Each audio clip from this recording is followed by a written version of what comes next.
தினமும் காலையில் கண் விழிக்கும் போது உங்கள் முகம் வேற ஒருத்தனோட முகமாக இருந்தால் எப்படி இருக்கும்? இன்னைக்கு ஒரு வயசான பாட்டி, நாளைக்கு ஒரு சின்ன பையன், அடுத்த நாள் ஒரு அழகான பொண்ணு. ஆனால் ஒரே ஒரு விஷயம் மாத்திரம் மாறவே இல்லை, அது அவனோட காதல் தான். இந்த மாதிரி விசித்திரமான காதலாக அழகாக சொன்ன படம் தான் பியூட்டி இன்சைட். வாங்க வீடியோக்குள்ளே போகலாம். நான் தான் யூஜின். நேற்றுக்கு போட்ட ட்ரெஸ்ஸு, நேற்றுக்கு போட்ட செருப்பு இன்னைக்கு பத்தலை. ஏன், இந்த முகமே என்னோடது கிடையாது. ஆமாங்க, நான் டெய்லி தூங்கி எடுக்கும் போது வேற உடம்பு வேற முகம். ஒரு நாள் வயசானவர், ஒரு நாள் சின்ன குழந்தை, ஒரு நாள் அழகான பொண்ணு. சில சமயம் குண்டா இருப்பேன், சில சமயம் ஒல்லியா இருப்பேன், சில சமயம் வாய்ஸ் மாறும், சில சமயம் ஸ்லாங் மாறும். ஆனா மாறாத ஒரே விஷயம், நான் ஒரு ஃபர்னிச்சர் டிசைனர். எனக்கு இருக்கிற ஒரே அடையாளம் அது ஒன்று தான். இந்த கண்டிஷனில் என்னால் வெளியே போய் வேலை செய்ய முடியாது. அதனால ஆன்லைனில் ஒரு ஐடென்டிட்டி கிரியேட் பண்ணி நான் அதில் சேல் பண்ணிட்டு இருக்கேன். இவன் தான் என் ஃப்ரெண்டு ஷாம். இவனுக்கு எங்கள் டிசைன் பற்றி நல்லாவே தெரியும். எனக்கு உருவமாக இருந்து என் பிஸ்னஸ் நடத்துகிறவனே இவன் தான். என் டியர் ஃப்ரெண்ட், என்னை பற்றி நல்லா புரிஞ்சுக்கிட்டவன். ஆனால் இவன் சரக்கை போட்டான்னா பொண்ணுகிட்ட போய் என்னை பற்றி இருக்கிற எல்லா விஷயத்தையும் சொல்லுவான். ஆனால் யாராவது நம்புவாங்களா? அதனாலேயே இவனுக்கு கேர்ள் ஃப்ரெண்டே கிடைக்காம சுற்றிட்டு இருக்கான். ஆனால் எனக்கு பிரச்சனையே இல்லை. டெய்லி ஒவ்வொரு முகம், ஒவ்வொரு ஆள். அழகாக இருக்கும்போது பிரச்சனையே இல்லை, அவங்க வீட்டுக்கே என்னை கூட்டிகிட்டு போயிடுவாங்க. ஆனால் பிரச்சனை எங்கன்னா காலையில் தான். காலையில் நினச்சாதான் என் உருவமே மாறிடுமே. இதனாலேயே யாருமே என் கூட நிரந்தரமாக பழகினதில்லை. எப்படி பழகுவாங்க? நான் தான் ஒவ்வொரு நாள் ஒவ்வொரு முகத்தில் சுற்றுறவனாச்சே. இது எல்லாம் ஒரு 12 வருஷத்துக்கு முன்னாடி நான் ஸ்கூல் படிக்கும்போது ஆரம்பிச்சது. நான் ஸ்கூலுக்கு கிளம்பி போகும்போது கண்ணாடியில் பார்த்து என் முகம் கிடையாது, வேற யாரும் நின்றுட்டு இருக்காங்க. அந்த சமயம் நான் என்ன பண்ணுறதுன்னு எனக்கு தெரியல. கதறி கதறி அழுதேன். ஸ்ட்ரைட்டாக அம்மா கிட்ட போனேன், விஷயத்த சொன்னேன். அம்மா என்னை புரிஞ்சுக்கிட்டாங்க. என்னை வெளியவே அனுப்பாமல் என்னை வீட்லேயே வச்சு வளர்த்தினாங்க. என்னால் ஒரு நார்மல் லைஃப் வாழவே முடியல. என்னால் ஸ்கூலுக்கு போக முடியல, காலேஜ் போக முடியல. என் கூட பிடிச்சவங்கள கிராஜுவேஷன் முடிச்சு வேலைக்கு போய் கல்யாணமெல்லாம் பண்ணிட்டாங்க. என்னை தான் யாருமே புரிஞ்சிக்க முடியாது. ஆனால் என்னை நானே புரிஞ்சுக்கிட்டேன். நான் எனக்கேற்ற வாழ்க்கையை நானே அடாப்ட் பண்ணிக்க ஆரம்பித்தேன். நான் தூங்கி நிற்கும் போது எந்த உருவத்தில் வேணாலும் நான் இருக்கலாம். வயசான உருவம், கண்ணு தெரியாமல் கூட இருக்கலாம். சில சமயம் குண்டாக இருக்கலாம், சில சமயம் ஒல்லியாக இருக்கலாம். அதனால் என் வாழ்க்கையை நான் புரிஞ்சுக்கிட்டு அதுக்கேற்ற மாதிரி நான் அடாப்ட் பண்ணிக்க ஆரம்பித்தேன். முதல்ல சொல்லியிருந்தேன்ல, என் ஃப்ரெண்டு சாம், அவன் ஒரு நாளைக்கு எங்கள் வீட்டுக்கு வந்துட்டு எங்கள் அம்மா நினச்சி என்கிட்டயே பேசிகிட்டு இருந்தான். அப்போ நான் அந்த உண்மையை சொல்ல அவன் என்னை கிராஸ் செக் பண்ணான். எங்களுக்கு மாத்திரமே தெரிஞ்ச பர்சனல் விஷயங்களை கேட்க அது நான் சொல்ல அவனும் என்னை புரிஞ்சுக்கிட்டான். இப்போ எனக்கு ஓரளவுக்கு சந்தோஷமாக இருக்குது, இவன் ஒருத்தனாச்சும் என்னை புரிஞ்சுக்கிட்டானே சொல்லி. அதுக்கப்புறம் ஒரு நாள் வந்து சொன்னான், உனக்கு தான் இந்த திறமை இருக்குல்ல, இதை வச்சு பிஸ்னஸ் பண்ணலாம்னு சொல்லி சொன்னான். இந்த கண்டிஷனில் எப்படி பிஸ்னஸ் பண்ணுறதுன்னு சொல்லி கேட்கும்போது, நீ டிசைன் பண்ணு, உனக்கு பதிலாக நான் அங்கே நின்று சேல் பண்ணுறேன்னு சொன்னான். இதே ஃபர்னிச்சருக்கு வேண்டி சில மெட்டீரியல் வாங்குறதுக்கு கடைக்கு போயிருந்தேன். அப்போ தான் நான் அவளை பார்த்தேன். அவ்வளோ அழகாக இருந்தா. அவள் பேர் தான் ஈஷோ. அவளே வந்து உங்களுக்கு என்ன வேணும்னு சொல்லி என்கிட்ட கேட்டா. அவகிட்ட பேசும்போது எனக்குள்ளே என்னமோ பண்ணுது. அதுக்கப்புறம் நிறைய விஷயம் பேசணும். நான் எப்போவுமே ஃபர்னிச்சராக பார்த்ததில்ல, அது ஒரு ஹார்ட்டாக தான் பார்த்துருக்கேன். அவளும் அதே மாதிரி தான். என் பிராண்ட் ஃபர்னிச்சரை பற்றி எங்கிட்டயே பெருமையாக பேசுகிறா. அது போக அந்த ஃபர்னிச்சர் அவள் கடையில் இல்லை சொல்லி வருத்தமாக படுறா. என்னால் அவளை பார்க்காம இருக்க முடியல. டெய்லி அவளை பார்க்க போனேன், வேற உருவத்தில். ஆனால் எல்லா உருவத்துக்கிட்டையும் அவள் ஒரே மாதிரி நடந்துக்கிட்டா. டெய்லி விசிட்டிங் கார்டு எங்கிட்ட கொடுப்பா. ஒரு கட்டத்தில் அவளை விட அவளோட விசிட்டிங் கார்டு எங்கிட்ட தான் நிறைய இருந்தது. அதுக்கப்புறம் என்னால் ஒர்க்கில் கான்சன்ட்ரேஷனே பண்ண முடியல. அவளை பற்றியே நினச்சிட்டு இருந்தேன். என் நிலைமையை சொல்லி எப்படி என்னோட லவ் அவகிட்ட ப்ரப்போஸ் பண்ணுறது. என்னைக்காவது ஒரு நாள் அழகான உருவம் வரும்போது அவகிட்ட போய் உண்மையை சொல்லி லவ் ப்ரப்போஸ் பண்ணலான்னு முடிவு பண்ணேன். என் நேரமோ என்னமோ தெரியல, அதுக்கப்புறம் நான் அழகான உருவமே வரல. எப்படியோ அந்த மாதிரி ஒரு நாள் வந்தது. அவள் கடைக்கு போனேன், ஒரு ஃபர்னிச்சரை வாங்கினேன். அவகிட்ட எப்படி பேசுறதுனே தெரியல. ஆனால் ஒரு வழியாக போய் லவ் ப்ரப்போஸ் பண்ணேன். அவள் ஒத்துக்கலை. எப்படி ஒத்துக்குவா? முன்ன பின்ன தெரியாத ஒருத்தனை பார்த்து. சரி, அவகிட்ட நான் சொன்னேன், இன்றைக்கி தான் என்னோட கடைசி நாள், நீ நினச்சிக்கோ, எங்களோட டின்னர் சாப்பிட வரையா சொல்லி கேட்டேன்.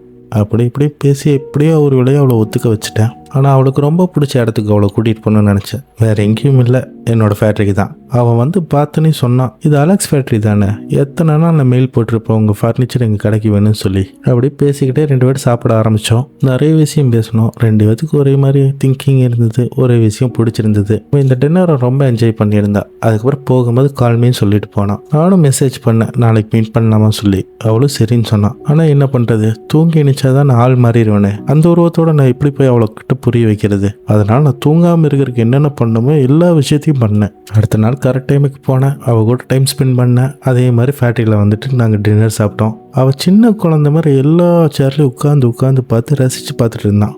இப்படியே 3 நாள் தூங்காமல் அவள் கூட டைம் ஸ்பெண்ட் பண்ணிட்டு இருந்தேன். மாலுக்கு போயிருந்தோம். அங்கே இருக்கிற எங்கள் அம்மா கடைக்கு அவளை கூட்டிகிட்டு போயிருந்தேன். ஆனால் அவகிட்ட இது இவங்க அம்மான்னு சொல்லி நான் இன்ட்ரடியூஸ் பண்ணல, சும்மா கூட்டிகிட்டு போயிருந்தேன். அந்த டைவும் முடியுது. அப்படியே 2 பேரும் பஸ் ஸ்டாண்டில் வரும்போது நான் தூங்காமல் இருக்கிற விஷயம் அவன் கண்டுபிடிச்சிட்டான். ஏன் ஒரே டயர்டாக இருக்கான்னு சொல்லி கேட்கும்போது ஒன்றுமில்ல, ஐம் ஆல் ரைட் நான் சொன்னேன். பின்ன என் விஷயத்த சொல்லி அவளுக்கு எப்படி புரிய வைக்கிறது? சரி, நாளைக்கு மீட் பண்ணலாமா கேட்டேன். இல்லை, என்னால் முடியாது, எனக்கு கொஞ்சம் வேலை இருக்குன்னு அவள் சொன்னான். சரி ஓகேன்னு சொல்லி அவளை பஸ் ஏற்றி விட்டுட்டு கிளம்பலான்னு இருந்தேன். ஆனால் என்னால் சுத்தமாக முடியல. அதே பஸ்ஸில் நானும் ஏறிட்டேன். நாளைக்கு டின்னர் தான் முடியாது, ஆனால் லஞ்சாச்சு சாப்பிடலாமா சொல்லி கேட்டேன். அப்படியே அவளை வீட்டில் கொண்டு போய் ட்ராப் பண்ணேன். அவள் அங்கே நின்று என்னை பார்த்துக்கிட்டே இருந்தான். அவளுக்கும் என்னை பிடிச்சிருந்தது. பார்க்குறதுக்கு அவ்வளோ அழகாக இருந்தா. இதெல்லாம் எங்கே போய் முடிய போகுதுன்னு தெரியல. ஆனால் நான் அவ்வளோ சந்தோஷமாக இருந்தேன். அதே சந்தோஷத்தில் நான் தூங்கிட்டேன். அவ்வளோதான், என் உருவம் மாறிடுச்சு. அடுத்த நாள் போனேன், அவள் பக்கத்தில் நின்னேன். ஆனால் நான் தான் அவங்கிறது சொல்ல முடியல. அவளும் வந்தா, என்னை தேடி தேடி பார்த்தா. அவள் பாட்டுக்கு கிளம்பி போயிட்டா. என் வாழ்க்கையில் அவ்வளோ சந்தோஷமாக இருந்தது. ஒரே நிமிஷத்தில் உடஞ்ச மாதிரி இருந்தது. அவளுக்கு பெரிய ஏமாற்றமாக இருந்தது. அந்த ஏமாற்றத்துக்கு காரணம் நான் தான். வீட்டுக்கு போனேன். சுத்தமாக என்னால் இதை ஏற்றுக்க முடியல. இந்த கான்டாக்ட் நம்பரை அழிச்சிடலாமாலாம் யோசித்தேன். ஆனால் எனக்கு தான் அவளை எனக்கு ரொம்ப பிடிக்குமே. என்ன பண்ணேன்னா, அவள் எங்கிட்ட ஒரு ஃபர்னிச்சர் கேட்டிருந்தா. அந்த டிசைன் பண்ணேன். அந்த ஃபர்னிச்சர் செஞ்சு அவள் கடைக்கே நான் அனுப்பி விட்டேன். கூடயே நான் வேலைக்கும் போனேன். ஒரு பொண்ணா இந்த ஃபர்னிச்சரை பார்த்து அவள் ரொம்ப ஹாப்பியானா. அதுக்கப்புறம் அவள் எங்கிட்ட வந்து பேசினான். நானும் அவகிட்ட பேசுறதுக்கான சான்ஸுக்கு வெயிட் பண்ணிட்டு இருந்தேன். அதுக்கப்புறம் எங்கூட டின்னர் வரியா சொல்லி கேட்டேன். அவளும் ஸ்டார்டிங் முடியாதுன்னு சொன்னான். அதுக்கப்புறம் நான் சொன்னேன் எனக்கு யூஜின்னு தெரியும்னு சொன்னப்போ அவளும் டின்னருக்கு வர ஒத்துக்கிட்டா. ஸ்ட்ரெயிட்டாக அவளை என் வீட்டுக்கு கூட்டிகிட்டு போனேன். நடந்த எல்லா விஷயத்தையும் சொன்னான். அவள் நம்பவே இல்லை. அதுக்கப்புறம் நீ யார், நீ எதுக்கு டெய்லி என்னை ஃபாலோ பண்ணுற சொல்லி கேட்டா. நான் இருக்கிற வீடியோலாம் எல்லாத்தையும் எடுத்து போட்டு காமிச்சேன். அதுக்கப்புறம் அவனால் அது தாங்கிக்கவே முடியல. அழுதுகிட்டே இனிமேல் என் மூஞ்சிலே முழிச்சிடாத சொல்லிட்டு போயிட்டா. அதுக்கப்புறம் நாட்கள் போச்சு. நானும் தனிமையில் வாடிட்டு இருந்தேன். அவளும் அதே மாதிரி தான் என்னை மறக்க முடியாமல் தனிமையில் வாடிட்டு இருந்தா. அவளுக்கு ஒரு டவுட், இந்த மாதிரி தூங்கி எழுந்துச்சு ஒருத்த நாள் உருவம் மாற முடியுமான்னு சொல்லி ஸ்ட்ரைட்டாக வீட்டுக்கு வந்தேன். அன்னைக்குன்னு பார்த்து நான் ஒரு பொண்ணோட உருவத்தில் இருந்தேன். நீ சொல்கிறதெல்லாம் உண்மையாக நான் தெரிஞ்சுக்கணும். இன்னைக்கு நைட்டு மாத்திரம் நான் கூட தூங்கட்டா சொல்லி கேட்டேன். நானும் சரின்னு சொன்னேன். 2 பேர் நிறைய பேசணும், நிறைய கேட்டா. நானும் எல்லாத்துக்கும் பதில் சொல்லி 2 பேர் தூங்கிட்டோம். அடுத்த நாள் காலையில் ஆச்சு. நானும் எந்த மாதிரி லைஃப் வாழ்ந்துட்டுக்க நான் பார்த்துட்டு இருந்தேன். டக்குன்னு பார்க்கும்போது என் உருவத்தை பார்த்தா. அப்போ தான் அவள் புரிஞ்சுக்கிட்டா. அதுக்கப்புறம் 2 பேரும் சந்தோஷமாக வாழ ஆரம்பித்தோம். டெய்லி ஒரு உருவம், டெய்லி ஒரு செல்ஃபி. ஒரு நாள் வயசானவன், ஒரு நாள் பொண்ணு, ஒரு நாள் மிடில் ஏஜ் மேன், ஒரு நாள் சின்ன பையன். சின்ன பையனாக இருக்கும்போது மாத்திரம் என்னை மேம் சொல்லி கூப்பிட சொல்லுவாள். வாழ்க்கை அப்படியே சந்தோஷமாக போயிட்டு இருந்தது. அப்போ அவள் சொன்னான், எனக்கு நீங்கிறது எனக்கு தனியாக தெரியணும், என்னை வந்து தொடுன்னு சொன்னான். நானும் அப்படியே அவள் கையை வந்து ஹோல்ட் பண்ணிவிட்டு, நான் எந்த உருவத்தில் இருந்தாலும் இந்த மாதிரி வந்து உன் கையை ஹோல்ட் பண்ணுவேன், அப்போ நீ புரிஞ்சுக்கோ நான் தானே. இதை கேட்டு அவ்வளோ ரொம்ப சந்தோஷப்பட்டா. அதுக்கப்புறம் அவளை கூட்டிகிட்டு வந்து சாமுக்கு இன்ட்ரோ கொடுத்தேன். அப்போ வந்து அவள் சொன்னா, நாளைக்கு என் கம்பெனியில் பார்ட்டி, எல்லாரும் அவங்க பார்ட்னரோட வராங்க, நீயும் வந்துட்டு சொல்லி சொன்னான். ஆனால் என் நிலைமையை பார்த்தீங்களா, இந்த உருவத்தோட நான் எப்படி அங்கே போவேன். ஆனால் அங்கே பார்ட்டியில் ஈசோவோட பாஸ் சொல்கிறாங்க, எவ்வளோ அழகான பொண்ணு கூப்பிட்டு கூடியும் ஒருத்தர் வரலாட்டினா அவன் இந்த அளவுக்கு தான் உன்னை லவ் பண்ணுறான்னு நீ நினச்சி பாருன்னு சொல்லும் போது ஈசோக்கு தான் என் நிலைமையை பற்றி தெரியுமே. அவளை சிரிச்சுக்கிட்டே அந்த விஷயத்தை இக்னோர் பண்ணிடுறா. என்னால் என்ன பண்ண முடியும் ஒரு விஷயத்தை தவிர. ஆமாம், நான் தூங்கி எணிச்சேன். அந்த பார்ட்டிக்கும் போனேன். அந்த பார்ட்டிலேயே ரொம்ப அழகான ஒரு ஆண்மகனாக போனேன். ஈசோக்கு என்னை பார்த்து அவ்வளோ சந்தோஷம். அதுக்கப்புறம் நான், ஈசோ, சாம் 3 பேர் சேர்ந்து ட்ரிங்க் பண்ண ஆரம்பித்தோம். அதுக்கப்புறம் சாம் சொல்கிறேன், எனக்கு உண்மையில சரியான போறாமல், இவ்வளோ நாளும் அவன் எங்கூட மாத்திரம்தான் பழகிட்டு இருந்தான், இப்போ உங்கூட பழகிட்டு இருக்கான்னு சொல்லி பேசிகிட்டு இருக்கும்போது அங்கேருந்து ஈசோவை கூப்பிட்டுட்டு நான் வீட்டுக்கு போனேன். எங்கள் லைஃப் அவ்வளோ சந்தோஷமாக போயிட்டு இருந்தது. அந்த சமயத்தில் தான் ஒரு பொண்ணுக்கு வரக்கூடாத பிரச்சனை ஈசோவுக்கு வந்தது. ஈசோவோட அக்கா ஈசோவோட ஃபோன் எடுத்து பார்க்கும்போது அவள் ஃபோனில் இருக்கிற ஃபோட்டோ எடுத்து பார்க்குறா. டெய்லி ஒருத்தவங்க கூட நின்று ஃபோட்டோ எடுத்துட்டு இருக்கேன்னு சொல்லிட்டு ஈசோட்ட கேட்குறா. அப்படியே அவள் வேலை செய்கிற இடத்துல எல்லாரும் பேச ஆரம்பிக்கிறாங்க. இவள் டெய்லி ஒருத்தவங்க கூட டேட் பண்ணிட்டு இருக்கான்னு சொல்லி பேச ஆரம்பிக்கிறாங்க. எந்த பொண்ணுனாலதான் இதை பொறுத்துக்க முடியும். அவள் இந்த மாதிரி இருக்கிற சமயத்தில் நானும் தேவையில்லாமல் ஒரு விளையாட்டு விளையாண்டுட்டேன். எங்கே என்னை கண்டுபிடி பார்க்கலான்னு சொல்லிட்டு ஒரு கூட்டமான இடத்துல நான் அவகிட்ட கேட்க, அவள் என்னை தேடி தேடி பார்த்துட்டு அடையாளமே இல்லாத ஒருத்தனை நான் எப்படி கண்டுபிடிக்க முடியும்னு சொல்லிட்டு அவளும் கோவப்பட்டு போக ஆரம்பிச்சிட்டா. ஆனால் என்ன, அவள் தான் என்னை உண்மையாக லவ் பண்ணுறாளாச்சே, என்னை தேடி வந்தா.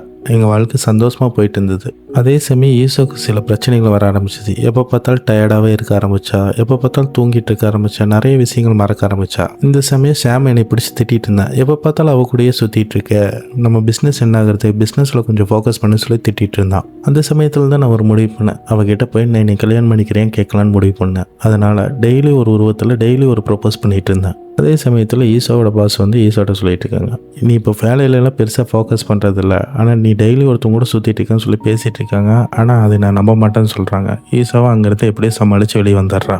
அப்படி ஒரு நாள் அவகிட்ட பேசிகிட்டு இருக்கும்போது என்னை கல்யாணம் பண்ணிக்கிறியா கேட்க வரதுக்குள்ளேயே அவள் கண்ணில் ஒரு கலக்கம் தெரிஞ்சது. எப்படி இந்த வாழ்க்கை இருக்க போகிறது சொல்லி அவள் யோசிச்சுட்டு இருந்தான். இந்த பேச்சை அப்படியே நான் ஸ்டாப் பண்ணிட்டேன். அதுக்கப்புறம் கிளம்பி 2 பேர் வெளியே போகும்போது அவன் எனக்கு கொஞ்சம் டைம் கொடுன்னு சொல்லி கேட்டான். நான் அவன் மேலே கோபமாக இருந்தனால பேசாமல் இருந்தேன். அவளுக்கு இது ஏற்றுக்கவே முடியல. நல்லா அழுக ஆரம்பிச்சா. அழுதுகிட்டே இருந்தவன் அப்படியே மயங்கி விழுந்துட்டா. அவளை ஹாஸ்பிட்டலில் கொண்டு போய் சேர்த்துனாங்க. அப்போ அவள் பேக்கில் இருக்கிற மாத்திரையை தூக்கி காமிச்சாங்க. என்ன மாத்திரைன்னா ஒரு மன அழுத்தத்துக்கான மாத்திரை. அதுக்கப்புறம் அவள் ஃபோனில் அவள் டாக்டரும் அவளும் பேசிட்டு இருந்த ரெக்கார்டு இருந்தது. அது கேட்க ஆரம்பித்தேன். இந்த மாதிரி டெய்லி ஒருத்தவங்க கூட சுற்றுறேன்னு சொல்லி ஊரெல்லாம் பேசும்போது இவளுக்கு மன அழுத்தத்துக்கு ஆளாயிருக்கா. அதனால தூக்கம் இல்லாமல் போயிருக்கு. இதனாலே இந்த மாத்திரை சாப்பிட ஆரம்பிச்சிருக்கா. ஆனால் இந்த மாத்திரையோட சைடு எஃபெக்ட் ரொம்ப மோசமாக இருந்திருக்கு. அந்த ரெக்கார்டில் அந்த டாக்டர் சொல்கிறாங்க, இந்த பிரச்சனைக்கு தீர்வு என்னன்னா கொஞ்ச நாள் நீ அவங்ககிட்ட பேசாமல் இருக்கிறது தான் சொல்கிறாங்க. அப்போ தான் அவளோட வழி எனக்கு புரிஞ்சுது. இந்த ஊர் உலகம் என்னதான் சொன்னாலும் அவள் என்கிட்ட பேசாமல் இருந்ததில்ல, என்னை பார்க்காம இருந்ததில்ல. இது எல்லாமே எனக்காக அவள் கஷ்டப்பட்டு இருக்கா. அப்படி போய் அம்மா கிட்ட பேச ஆரம்பித்தேன். அப்போ இந்த பிரச்சனை எனக்கு மாத்திரம் இல்லை, எங்கள் அப்பாவுக்கும் இருந்ததாம்மா. இந்த மாதிரி மாறி மாறி வர ஒருத்தங்கிட்ட வாழும்போது வாழ்க்கை எவ்வளோ கஷ்டமாக இருக்கும் தெரியுமா? இந்த கஷ்டத்தை புரிஞ்சுக்கிட்ட அப்பா என்னை விட்டுட்டு போயிட்டாரு. இதை கேட்டு எனக்கு ரொம்ப கஷ்டமாக இருந்தது. ஆனால் எங்கள் அம்மா கிட்ட சொன்னேன், என்னால் விட முடியாதுமா, நான் அவளை அவ்வளோ லவ் பண்ணுறேன்னு சொன்னேன். எங்கள் அம்மா எதுவுமே பேசாமல் என்னை பார்த்துட்டு இருந்தாங்க. நானும் வீட்டுக்கு வந்து ரொம்ப நாள் அவளை பார்க்கல, யோசிச்சுட்டு இருந்தேன். அப்படி ஒரு நாள் அவளை போய் பார்த்தேன். அவள் ஏதோ என்னை நேற்று பார்த்த மாதிரி என்கிட்ட பேசிகிட்டு இருந்தான். அவளை அப்படியே ஃபேக்ட்ரிக்கு கூட்டிகிட்டு வந்து அவளுக்குன்னு செஞ்ச சேரை அவளுக்கு கிஃப்ட் பண்ணேன். அப்படியே 2 பேர் பேசிக்கிட்டே அவள் வீட்டுக்கிட்ட போனேன். இந்த இடத்துல தான் எங்கள் லைஃப் ஆரம்பிச்சது. இதே இடத்துல முடிக்கணும்னு நான் முடிவு பண்ணேன். சரி போர் அடிச்சிருச்சு, இதுக்கு மீறி செட் ஆகாது, பிரேக்கப் பண்ணிக்கலான்னு சொன்னேன். அவள் கண்ணில் அவ்வளோ வழியை பார்த்தேன். அதை விட பெரிய வேலையை என் நெஞ்சில் வச்சுருந்தேன். திரும்பி கூடி பார்க்கல, அப்படியே நான் போயிட்டேன். வாழ்க்கை பூரா அவள் கூட இருந்து அவளை கஷ்டப்படுத்துறதுக்கு இந்த வழி எவ்வளவோ பரவாயில்லன்னு சொல்லிட்டு நான் போயிட்டேன்.